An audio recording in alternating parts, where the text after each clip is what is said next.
Assalamualaikum warahmatullahi wabarakatuh. Perkenalkan, nama saya Mira Puspita, NIM 210205133, jurusan Farmasi Universitas Muhammadiyah Riau.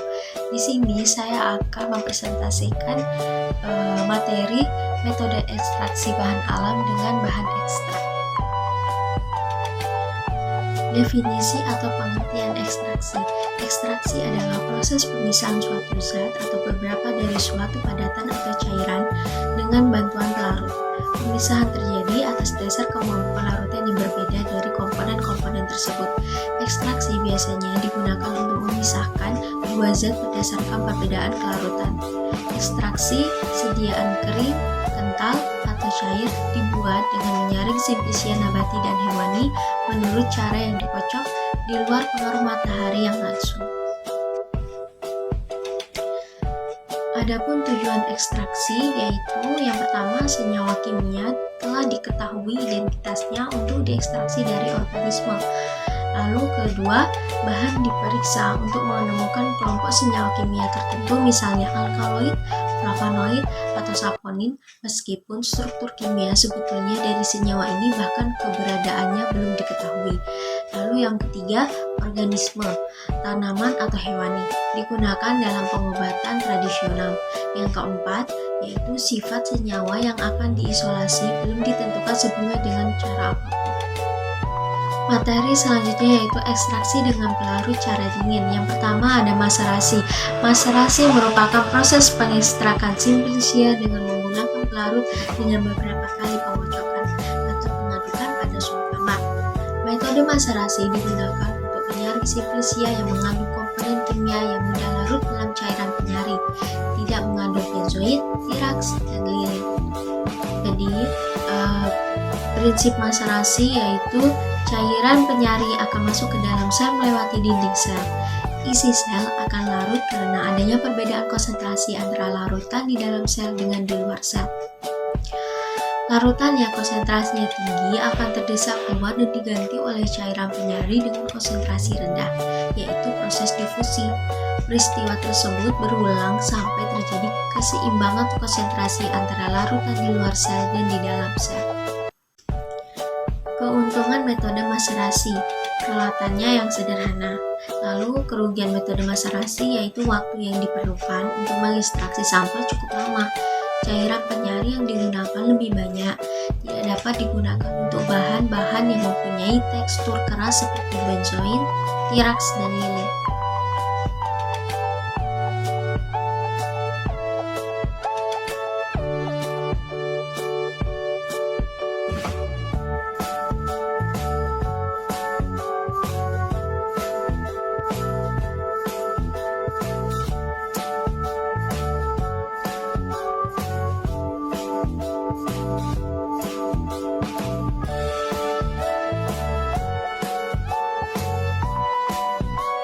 Berikut saya lampirkan praktikum metode ekstraksi maserasi.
Yang kedua yaitu ada perkolasi.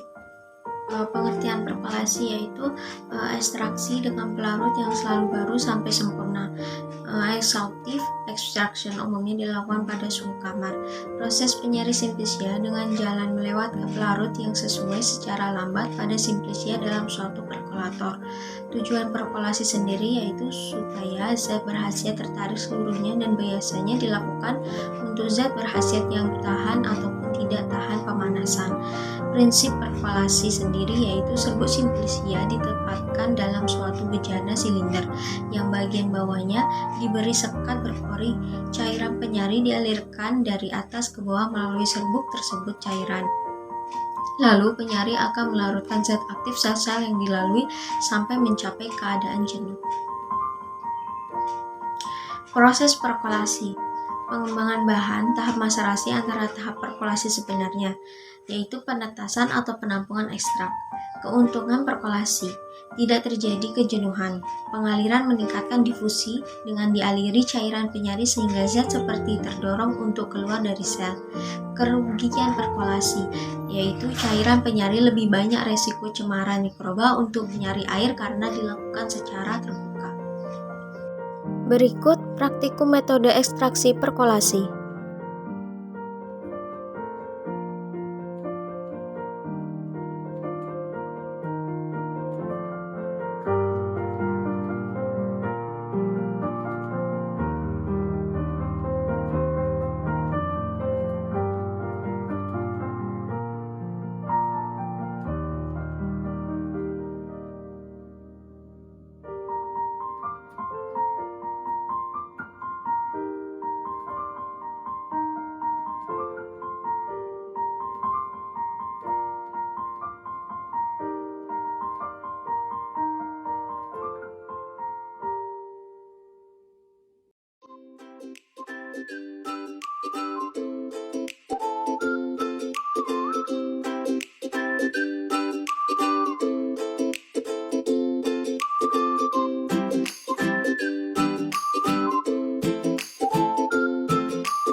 ada ekstraksi dengan pelarut cara panas.